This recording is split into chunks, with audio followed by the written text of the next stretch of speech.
की ही बुलाई, उससे उनकी नीयत समझ सकते हैं। एक दिन जाना था श्रद्धांजलि में, नीयत साफ थी, इसका मतलब केवल 3 दिन। और बाढ़ के मुद्दे हैं, महंगाई के मुद्दे हैं, यूरिया का मुद्दा है, बेरोजगारी का मुद्दा है, कोविड का मुद्दा है, और 3 दिन रखे। उस 3 दिन में चाहते थे बजट भी पास कर देंगे, जो इंटरिम बजट होता है उसको भी पास कर लेंगे। नीयत स्पष्ट थी कि वे नहीं चाहते थे कि उनकी किसी बात का खुलासा हो। ये दबाने की और छिपाने की राजनीति जो ये करना चाह रहे हैं, जिससे सोचते हैं कि जनता गुमराह हो जाएगी, ये सामने दिखा इस विधानसभा में।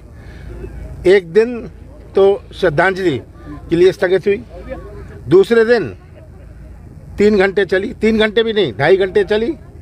और मैंने मांग रखी, पहले दिन मैंने मांग रखी, आदिवासी दिवस को क्यों आपने बंद किया? आदिवासियों का सम्मान, आदिवासी तो सम्मान का भूखा है। आदिवासी दिवस के लिए हमारी सरकार ने छुट्टी डिक्लेयर करी थी। ये अंतर्राष्ट्रीय आदिवासी दिवस है, हमने छुट्टी डिक्लेयर करी थी। हर ब्लॉक को पैसा दिया था कि वे ये त्यौहार अच्छी तरह मनाएं। दूसरे दिन मैंने कहा कि हमने स्थगन प्रस्ताव मूव करें, आप उसमें से एक स्वीकार कर लीजिए।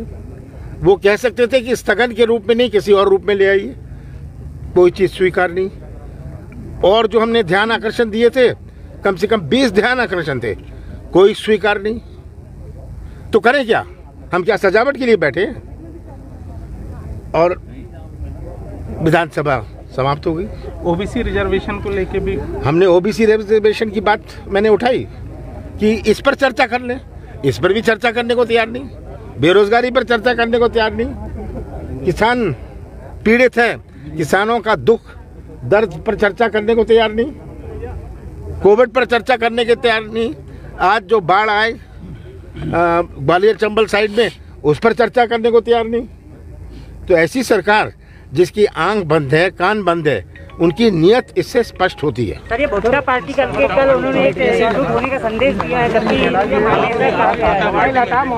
अगर भुट्टा से ये एकजुट हो सकते थे तो इनको लड्डू पार्टी अब देनी चाहिए, शायद उससे और नजदीक हो जाए।